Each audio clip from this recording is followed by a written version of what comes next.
बसपा प्रमुख मायावती पर दिए गए राहुल गांधी के बयान को लेकर विरोध तेज हो गया है। लखनऊ में कई स्थानों पर राहुल गांधी के खिलाफ पोस्टर लगाए गए, जिनमें उनसे माफी की मांग की गई है। बसपा समर्थकों का कहना है कि राहुल गांधी का बयान अनुचित और भ्रामक है। इस मुद्दे पर राजनीतिक माहौल गर्म हो गया है और बसपा कार्यकर्ता आक्रोशित है। सुप्रीम कोर्ट ने धारा 498 को लेकर अहम फैसला सुनाया है। कोर्ट ने स्पष्ट किया है कि 498 का मामला सिर्फ दहेज मांगने तक सीमित नहीं है, बल्कि क्रूरता इसका मूल आधार है। यानी अगर ससुराल वाले मानसिक या शारीरिक रूप से प्रताड़ित करते हैं तो उन पर भी ये धारा लागू हो सकती है। इस फैसले को महिला अधिकारियों की सुरक्षा के नजरिए से बड़ा कदम माना जा रहा है। कांग्रेस नेता सोनिया गांधी को शुक्रवार को अस्पताल से डिस्चार्ज कर दिया गया है। उन्हें गुरुवार को दिल्ली के अस्पताल में भर्ती किया गया था। डॉक्टर्स के मुताबिक सोनिया गांधी अब पूरी तरह स्वस्थ है और उन्हें रूटीन चेकअप के लिए भर्ती कराया गया था। बता दें, इससे पहले सितंबर 2023 में हल्के बुखार के चलते सर गंगा राम अस्पताल में ही भर्ती कराया गया।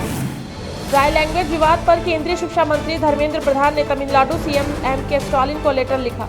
उन्होंने राज्य में हो रहे नेशनल एजुकेशन पॉलिसी के विरोध की आलोचना की। उन्होंने लिखा कि किसी भी भाषा को थोपने का सवाल नहीं है, लेकिन विदेशी भाषाओं पर अत्यधिक निर्भरता खुद की भाषा को सीमित करती है। अमेरिका के राष्ट्रपति डोनाल्ड ट्रंप ने शुक्रवार को भारतीय चुनाव में अमेरिकी फंडिंग को लेकर बयान दिया। इस पर भारतीय विदेशी मंत्रालय की प्रतिक्रिया सामने आई है। मंत्रालय के प्रवक्ता रणधीर जायसवाल ने कहा कि हमें अमेरिकी प्रशासन द्वारा कुछ यूएस गतिविधियों और फंडिंग के बारे में जानकारी दी गई है। बेहद परेशान करने वाली है। भारत के आंतरिक मामलों में विदेशी दखल चिंताजनक है। दिल्ली की नई सरकार के गठन के बाद अब सरकार के सामने अपने वादों को पूरा करने की चुनौती है। इसको लेकर सरकार में मंथन शुरू हो गया है। अब चर्चाएं हैं कि सरकार दिल्ली वालों को होली दिवाली पर फ्री सिलेंडर और बाकी 10 सिलेंडर 500 रुपए में देने की तैयारी में जुट गई है। कैबिनेट मंत्री सिरसा ने कहा कि अगले 2 दिन में होने वाली कैबिनेट बैठक में इस पर फैसला लिया जाएगा।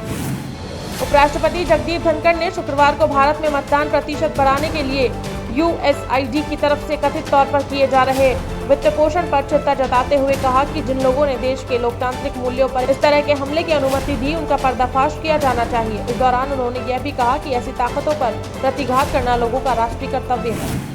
केंद्रीय गृह मंत्री अमित शाह ने शुक्रवार को कुछ आदिवासी समुदाय के विद्यार्थियों से मुलाकात की। इसके साथ ही इस मौके पर गुजरात के डांग जिले के संतोकबा ढोलकिया विद्या मंदिर के विद्यार्थी भी मौजूद रहे। केंद्रीय मंत्री ने इन बच्चों से उनके भविष्य के सपनों को लेकर विचार जाने, साथ ही केंद्र सरकार से जुड़ी योजनाओं पर भी बात की। प्रधानमंत्री मोदी ने शुक्रवार को सोल लीडरशिप कॉन्क्लेव के पहले संस्करण का उद्घाटन किया। प्रधानमंत्री ने कॉन्क्लेव के उद्घाटन सत्र को संबोधित करते हुए कहा कि हमें ऐसे लीडर्स बनाने होंगे जो ट्रेन बनाने में नहीं, ट्रेन सेट करने के लिए काम करने वाले हों। आने वाले समय में जब हम डिप्लोमेसी से टेक इनोवेशन तक एक नई लीडरशिप को आगे बढ़ाएंगे।